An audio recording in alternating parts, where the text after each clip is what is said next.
ஹே guys எல்லாருக்கும் வணக்கம் and welcome back to my channel. இன்றைக்கி வீடியோவில் ஒரு vlog தான் நான் உங்க கூட ஷேர் பண்ணிக்க போகிறேன். அண்ட் இது வந்து பார்த்திங்கன்னா ஒன் டே vlog-ஆக இருக்காது, 3 to 4 days வந்து கவர் ஆகிருக்கும். ஸோ இன்றைக்கி நாங்கள் எங்கே கிளம்பி போயிட்டு இருக்கோம் அப்படின்னு பார்த்தீங்கன்னா 3rd month ஸ்கேன் எடுக்கிறதுக்காக தான். ஆல்ரெடி ஷார்ட்ஸில் நான் அவங்க கூட வந்து ஷேர் பண்ணியிருப்பேன் குட்டியாக ஒரு மினி vlog. ரொம்பவே வந்து எக்ஸைட்மெண்ட்டில் தான் வந்து கிளம்பி போயிட்டு இருக்கோம் என்டி ஸ்கேன் எடுக்கிறதுக்கு. அண்ட் இன்னொரு பிளட் டெஸ்ட்லாம் எடுக்கணும் அப்படின்னு சொல்லியிருந்தாங்க. ஸோ அதனால் நாங்கள் வந்து சீக்கிரமாகவே கிளம்பி போயாச்சு. அண்ட் எப்படின்னு தெரியும் எங்களுக்கு ஒன் டே ஃபுல்லாக அங்கே ஸ்பெண்ட் பண்ணுற மாதிரி இருக்கும் அப்படின்னு சொல்லிட்டு. ஸோ வாட்டர் பாட்டில், அப்புறம் வந்து ஸ்நாக்ஸ், அப்புறம் ஃப்ரூட்ஸ் இதெல்லாம் வந்து நான் எடுத்துகிட்டு தான் போவேன் எப்போவுமே. அண்ட் லாஸ்ட் வீடியோவில் இருக்க கமெண்ட்ஸ்லாம் ஒரு சிலர் வந்து கேட்டிருந்தீங்க, ஃபுட் ரொட்டீன் வந்து ஷேர் பண்ணுங்கள் சிஸ்டர், மார்னிங் ரொட்டீன் அப்புறம் நைட் ரொட்டீனாக வந்து ஷேர் பண்ணுங்கள் அப்படின்னு சொல்லியிருந்தீங்க. சீக்கிரமாகவே அப்கமிங் வீடியோஸில் நான் கூட வந்து ஷேர் பண்ணிக்கிறேன். அண்ட் நான் வந்து இந்த ஃபர்ஸ்ட் ஒரு 3 மாதத்தில் வந்து பார்த்துட்டிங்கன்னா ஃபுட் ரொட்டீன் அப்படின்றதெல்லாம் வந்து இருக்காது. அப்போதைக்கு எனக்கு என்ன சாப்பிடணும்னு தோணுதோ அதுதான் வந்து நான் சாப்பிட்டுருந்தேன். அதுக்கப்புறம் வேணால் கொஞ்சம் வந்து ரொட்டீன் வந்து சேஞ்ச் ஆச்சு. ஏன்னா வந்து ஃபஸ்ட்டு 3 மாதத்துல நாசியா, வாமிட்டிங்லாம் இருக்கும் இல்லையா? ஸோ எதுவுமே வந்து சாப்பிட முடியாது. நம்மளோட வெயிட்டுமே வந்து நல்லா குறைஞ்சிரும். ஸோ அந்த மாதிரி டைமில் வந்து ரொட்டீனாக இதுதான் சாப்பிட்ணும் அப்படிலாம் கிடையாது. நம்மளோட மூடு பொறுத்து தான். ஸோ இப்போ வந்து 5th month நடந்துகிட்டு இருக்குது. இப்போ ஓரளவுக்கு ஓகே தான். அப்பப்போ ஒரு மாதிரி நாசியா இருக்கும், பட் ரொம்ப கிடையாது. பட் இப்போ ஓரளவுக்கு ஃபுட் ரொட்டீனாக வந்து ஃபாலோ பண்ணுற அளவுக்கு இது இருக்குது. ஸோ சீக்கிரமாக வந்து நான் கூட ஷேர் பண்ணிக்கிறேன்.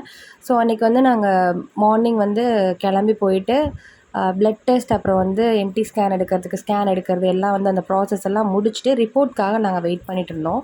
ஸோ ரிப்போர்ட்காக வெயிட் பண்ணுற டைம் ரொம்ப அதிகமாக இருக்கும் இல்லையா? ஸோ அப்போ வந்து நான் அப்பப்போ வந்து ஸ்நாக்ஸ் சாப்பிடுவேன். நிறையா தண்ணி குடிக்க சொல்லுவாங்க. ஸ்கேன் எடுக்க போகிறோம் அப்படின்னாலே நிறைய தண்ணி குடிக்கணும். ஸோ அதனால் வந்து 2 வாட்டர் பாட்டில் அளவுக்கு தண்ணி வந்து எடுத்துகிட்டு போயாச்சு. ஸோ அதுக்கப்புறம் இன்னும் ரொம்ப லேட் ஆகும் அப்படின்னு சொல்லியிருந்தாங்க. ஸோ அதனால் நீங்கள் லஞ்சு சாப்பிட்டு வந்துடுங்க அப்படின்னாங்க. ஸோ நானும் இப்போவையும் போயிட்டு லஞ்சு சாப்பிட்டு அதுக்கப்புறம் வந்து ஹாஸ்பிட்டல் வந்தோம். சாப்பிட்டு வரதுக்கு கரெக்டாக இருந்தது. ரிப்போர்ட்லாம் வாங்கியாச்சு. ரிப்போர்ட் வந்து பார்த்துட்டிங்கன்னா எல்லாமே வந்து நார்மலாக இருக்குது அப்படின்னு சொல்லியிருந்தாங்க. இன்னொன்று டபுள் மார்க்கர் டெஸ்ட்டுன்னு சொல்லிட்டு ஒன்று இருக்குது. அது வந்து 3rd month எடுக்கணும் அப்படின்னு சொல்லியிருந்தாங்க. அது வந்து கொடுத்துட்டு வந்திருந்தோம். ரிசல்ட் வர்றதுக்கு ஒரு 10 to 15 days ஆகும் அப்படின்னு சொல்லியிருந்தாங்க. ஸோ அதனால் ஓகே அப்படின்ட்டு வந்தாச்சு. 10 to 15 days கழித்து வந்து ரிசல்ட் வந்திருந்தது. அதில் வந்து பார்த்திங்கன்னா லோ ரிஸ்க், இன்டர்மீடியட் ரிஸ்க், அப்புறம் வந்து ஹை ரிஸ்க், இது 3 இருக்கும். லோ ரிஸ்க்னால் நம்ம ஒரி பண்ணணும் அப்படின்ற அவசியம் கிடையாது. இன்டர்மீடியட் ரிஸ்க் எங்களுக்கு இருந்தது. அதுவுமே ஒரி பண்ணணும் அப்படின்றது கிடையாது. இப்போ எப்படின்னா ஒரு 1000 குழந்தைங்க இருக்குது அப்படின்னா அதில் ஒரு குழந்தைக்கு வந்து குறைபாடு இருக்கும், அந்த மாதிரி தான். பட் இருந்தாலும் நீங்கள் வந்து 90% வந்து உங்களுக்கு கன்ஃபார்மாக தெரியணும் அப்படின்னா இன்னொரு டெஸ்ட் நீங்கள் எடுத்துக்கோங்க, இயர்லி அனாமல் ஸ்கேன் எடுத்துக்கோங்க அப்படின்னாங்க. பட் அதில் வந்து எங்களுக்கு இன்ட்ரெஸ்ட் கிடையாது பெருசாக. அது வந்து எப்படின்னா வந்து நிறைய ஸ்கேன் ப்ரைவேட்டை பொறுத்தவரை இதுதான். நமக்கு ஒரு சின்னதாக ஏதாவது ஒன்று இருந்தால் கூட அது பெருசாக வந்து நமக்கு வந்து க்ரியேட் பண்ணி நம்மளை பயமுறுத்துற அளவுக்கு ஆக்கிடுவாங்க. எனக்கு தெரிஞ்சு வந்து எங்கள் வீட்டில் ரிலேட்டிவ்ஸ் வந்து 2 பேர் டாக்டராக இருக்காங்க. அண்ணி, அண்ணாலாம் டாக்டர் தான். ஸோ அவங்ககிட்ட கேட்டப்போ ஒன்றும் இல்லை, பெரிய ப்ராப்ளம்லாம் கிடையாது, நார்மல் தான். ஸோ உங்கள் இஷ்டம், எடுக்கிறனா எடுங்க, இல்லை அப்படின்னா வேண்டாம். பட் என்னை பொறுத்தவரை வேண்டாம் தான் வந்து சொல்லுவேன். ஏன்னா எல்லாமே நார்மலாக இருக்குது, ரிப்போர்ட்டில் எல்லாமே நார்மலாக தான் இருக்குது. ஸோ வேண்டாம் அப்படின்னாங்க. ஸோ அதனால் நாங்களும் வந்து அந்த ஸ்கேன் எடுக்கலாம். ஸோ இனிமேல் வந்து அந்த ஹாஸ்பிட்டல் பார்க்க வேண்டாம் அப்படின்னு சொல்லிட்டு நானும் டிசைட் பண்ணிட்டேன். பவியும் டிசைட் பண்ணிட்டாங்க. இதுக்கப்புறம் வந்து வேறு ஹாஸ்பிட்டல் தான் வந்து நாங்கள் பார்க்குறோம். ஸோ நெக்ஸ்ட்டு அதுக்கப்புறம் வந்து செக்கப்லாம் முடிச்சுட்டு வந்துட்டு நைட் வந்து பார்த்துட்டிங்கன்னா கேரட் தோசையும் அப்புறம் வந்து பணியாரம் சாப்பிட்லாம் அப்படின்னு சொல்லிட்டு பணியாரத்துக்காக வந்து ரெடி பண்ணிகிட்டு இருந்தேன். பாவெல்லாம் காய்ச்சிட்டு இருந்தேன். பட் வந்து பணியாரம் அவ்வளோவா வரவே இல்லை. பேன் கேக் மாதிரி வந்து நான் செஞ்சு சாப்பிட்டேன். ஸோ அதுக்கப்புறம் சாப்பிட்டு தூங்கியாச்சு. நெக்ஸ்ட் டே வந்து பார்த்திங்கன்னா ஒரு ஃபங்க்ஷன் இருந்தது, மறுவீட்டு ஃபங்க்ஷன் இருந்தது. ஸோ நானும் பவியும் வந்து கிளம்பி போகிற மாதிரி இருந்தது. அண்ட் இந்த பிளாக் கலர் சாரீ தான் ஃபர்ஸ்ட் டைம் வந்து நான் கட்டுறது. ரொம்ப நாள் ஆச்சு இந்த சாரீ எடுத்து, பட் வந்து வியர் பண்ணாமலே இருந்தது. பொதுவாக வந்து ஃபங்க்ஷன் அப்படின்றனாலே வந்து பிளாக் வந்து கட்ட வேண்டாம் அப்படின்னு சொல்லுவாங்க இல்லையா? அதனாலேயே நான் வந்து ரொம்ப நாளாக வந்து வியர் பண்ணாமலே வச்சுருந்தேன். பட் ஓகே, இன்றைக்கி வந்து பண்ணலாம், இன்றைக்கி வந்து போட்டு போகலாம் அப்படின்னு சொல்லிட்டு ரெடி ஆகிட்டு இருந்தேன். நீ எப்பவும் போல தான் மாய்ஸ்சரைசர், நியூட்ரிடோமோட மாய்ஸ்சரைசர், அப்புறம் அக்வாலாஜிகா சன்ஸ்க்ரீன் யூஸ் பண்ணிவிட்டு பர்பிள்லேருந்து கன்சீலர் யூஸ் பண்ணிவிட்டேன். ஃபுல் ஃபேஸ்லேயும் அப்ளை பண்ணலாம், அங்கங்கே வந்து கன்சீலர் அப்ளை பண்ணிவிட்டு டேப் பண்ணிவிட்டேன். நான் அதுக்கப்புறம் வந்து காம்பேக்ட் யூஸ் பண்ணிவிட்டு ஃபினிஷ் பண்ணிவிட்டேன்.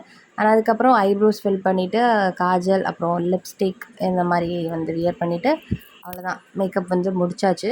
அண்ட் இன்றைக்கி வந்து பெருசாக எதுவும் ஹேர் டூ பண்ணல. நான் வந்து ஃப்ரீ ஹேரில் தான் வந்து போனேன். வீட்டுக்கு பக்கத்தில் தான். ஸோ அதனால் டக்குன்னு போய்ட்டு டக்குன்னு வர்றது தான். அதனால் வந்து ஃப்ரீயாக விட்டுக்கலாம் அப்படின்ட்டு வந்து டிசைட் பண்ணியாச்சு. ஆக்சுவலி இந்த மறு வீட்டு ஃபங்க்ஷன் அப்படின்றது வந்து மோஸ்ட்லி எல்லாருக்கும் தெரிஞ்சிருக்கும்னு நினைக்கிறேன். போய் சாப்பிட்டு வர்றது தான். நான்வெஜ் அங்கே செஞ்சுருப்பாங்க, போய் சாப்பிட்டு வர்றது தான். நான் வந்து கன்சீவ் ஆனதுலேருந்தே வந்து நான்வெஜ் சாப்பிட்றதே கிடையாது. அது ஒரு மாதிரி இருக்குது, எனக்கு சுத்தமாக செட் ஆகவே மாட்டேங்குது. ஸோ அதனால் நான்வெஜ் சுத்தமாக அவாய்ட் பண்ணிட்டேன். பவியும் வந்து சாட்டர்டே அப்படின்றனால நான்வெஜ் சாப்பிடல அவங்களும். ஸோ போயிட்டு பார்த்துட்டு வர மாதிரி தான் இருந்தது. பட் அங்கே வந்து என்னதான் இருந்தாலும் ரசமாக சாப்பிடுங்க அப்படின்னு சொல்லுவாங்க இல்லையா? ஸோ அதனால் கொஞ்சமாக சாப்பிடுங்க அப்படின்னாங்க. ஸோ அதனால் போயிட்டு கொஞ்சமாக ரசம் மட்டும் சாப்பிட்டு அதுக்கப்புறம் வந்து நாங்கள் கிளம்பி வந்துட்டோம். ஸோ இப்படி தான் வந்து நான் அன்றைக்கி ரெடியாக இருந்தேன். அண்ட் நாங்கள் போன டைம் வந்து பார்த்துட்டிங்கன்னா மதியம் 2 மணிக்கு போயிருந்தோம். பயங்கரமான வெயில். ஸோ போயிட்டு கொஞ்ச நேரம் அங்கே உட்காந்துட்டு டைம் ஸ்பெண்ட் பண்ணிவிட்டேன். நான் அதுக்கப்புறம் வந்து ரிட்டன் வந்தாச்சு. ஸோ வந்துட்டு ஃப்ரெஷ் ஆகிட்டு நான் கொஞ்சம் நேரம் தூங்கிட்டேன். அண்ட் அதுக்கப்புறம் ஈவினிங் போல் வந்து பார்த்திங்கன்னா வீட்டு பக்கத்தில் வந்து கோயிலில் வந்து பூஜை நடந்தது. ஸோ கொஞ்சம் நேரம் இருந்துட்டு வரலாம் அப்படின்ற மாதிரி தான் பார்த்தேன். பட் வந்து பூஜை ரொம்பவே நல்லா இருந்தது. ஸோ அதனால் ஃபுல்லாக முடிகிற வரை இருந்துட்டு அதுக்கப்புறம் தான் வந்தேன். பூஜை முடியறதுக்கே வந்து 9:30 கிட்ட ஆயிடுச்சு. அதுக்கப்புறம் தான் வந்து வீட்டில் சாப்பிட்டு படுத்தாச்சு. ஸோ நெக்ஸ்ட் டே வந்து பார்த்துட்டிங்கன்னா வீட்டுக்கு வந்து அண்ணாலாம் வந்திருந்தாங்க, அண்ணாலாம் வந்திருந்தாங்க. ஸோ ரொம்ப நாள் ஆச்சு, வெளியே போய் ரொம்ப நாள் ஆச்சு அப்படின்னு நினச்சிட்டு படத்துக்கு போகலாம் அப்படின்னு சொல்லி டிசைட் பண்ணியிருந்தோம். 10:30 மார்னிங்கே வந்து நாங்கள் கிளம்பியாச்சு. ஸோ மூவி வைஸ் சொல்லணுன்னா நல்லா இருந்தது. இதில் வந்து பார்ட் 2வும் இருக்குது. ஆக்சுவலி நான் வந்து சிங்கிள் பார்ட் தான் அப்படின்னு நினச்சி தான் போயிருந்தேன். பட் பார்ட் 2வும் இதில் இருக்குது. ரொம்ப நல்லா இருந்தது. பட் எனக்கு வந்து ஃபஸ்ட் ஹாஃப் விட செகண்ட் ஹாஃப் வந்து பிடிச்சிருந்தது. ஸோ அதுக்கப்புறம் மூவிலாம் முடிச்சுட்டு நான் அதுக்கப்புறம் வந்து லஞ்ச் சாப்பிட போயாச்சு. ஸோ லஞ்ச் எல்லாம் சாப்பிட்டு முடிச்சுட்டு நான் அதுக்கப்புறம் பெருசாக எங்கேயும் வெளியே போகல, வீட்டுக்கு கிளம்பியாச்சு. வீட்டுக்கு போயிட்டதுக்கப்புறம் ஃப்ரெஷ் ஆகிட்டு நான் வந்து படுத்துட்டேன். வெளியே எங்கேயாவது போயிட்டு வந்தாலே நான் வந்து அப்படியே ஃப்ளாட் ஆகிடுவேன். ஏன்னா ஒரு மாதிரி பேக் பெயின் ஆகிடும். ஸோ அதனால் அப்படியே படுத்துருவேன். அண்ட் நாங்கள் போயிட்டு லஞ்ச் சாப்பிடும்போது வந்து பார்த்திங்கன்னா ஃபர்ஸ்ட் ஒரு ஹோட்டல் போயிருந்தோம். அங்கே வந்து வெஜ் இருக்கும் அப்படின்னு நினச்சி தான் வந்து போனோம். பட் ஆனால் அங்கே வந்து பியோர் நான்வெஜ். ஸோ அதனால் வந்து பவியும் அண்ணியும் மட்டும் ஃபஸ்ட்டு வந்து சாப்பிட்டாங்க. ஸோ நாங்கள் 2 பேரும் வந்து வெயிட் பண்ணோம். அண்ணாவும் நான்வெஜ் சாப்பிட மாட்டாங்க. ஸோ வெயிட் பண்ணிவிட்டு நான் அதுக்கப்புறம் இன்னொரு ஹோட்டல் போயிட்டு அங்கே போய் சாப்பிட்டேன். சரி ட்ரை பண்ணி பார்க்கலாம், பிரியாணிலாம் ட்ரை பண்ணி பார்க்கலாம் அப்படின்னு சொல்லிட்டு நான் ஒரு ப்ளைன் பிரியாணி ஒன்று ஆர்டர் பண்ணி சாப்பிட்லாம் அப்படின்ட்டு பார்த்தேன். பட் கொஞ்சம் தான் என்னால் சாப்பிட முடிஞ்சுது. அதுக்கப்புறம் சுத்தமாக சாப்பிட முடியல, அது ஒரு மாதிரி ஆகிடுச்சு. ஸோ அதனால் அப்படியே வச்சுட்டேன் நான் அதை. ஸோ அதுக்கப்புறம் வந்து ஒரு புரோட்டா மட்டும் சாப்பிட்டு, புரோட்டா அப்புறம் பன்னீர் கிரேவி சாப்பிட்டு கிளம்பியாச்சு. ஸோ அவ்வளோதான் காய்ஸ், இதோட இந்த விலாகை நான் கம்ப்ளீட் பண்ணிக்கிறேன். ஸோ இந்த விலாக் உங்களுக்கு பிடிச்சிருந்து அப்படின்னா மறக்காமல் லைக் பண்ணிவிடுங்க. உங்கள் ஃப்ரெண்ட்ஸ் யாராவது வந்தால் அவங்களுக்கும் ஷேர் பண்ணுங்கள். அண்ட் முக்கியமாக சப்ஸ்கிரைப் பண்ண மறந்துடாதீங்க, இந்த மாதிரி நிறையா வீடியோஸ் வேணும் அப்படின்னா. அண்ட் ஒரு சிலர் வந்து கொஸ்டின் ஆன்சர் செக்ஷன் பண்ணுங்கள் சிஸ்டர் அப்படின்னு சொல்லி கேட்டே இருந்தீங்க. ஸோ ஆல்ரெடி கேட்டிருந்த கொஸ்டின்ஸ் எல்லாம் வந்து நான் எடுத்து வச்சுருக்கேன். இன்னும் ஏதாவது கொஸ்டின்ஸ் இருந்தது அப்படின்னா தாராளமாக நீங்கள் கேட்கலாம். ஸோ அந்த கொஸ்டின்ஸ்க்கு வந்து நான் ஆன்சர் பண்ணுறேன். ஸோ அவ்வளோதான் guys, see you next video, take care, bye.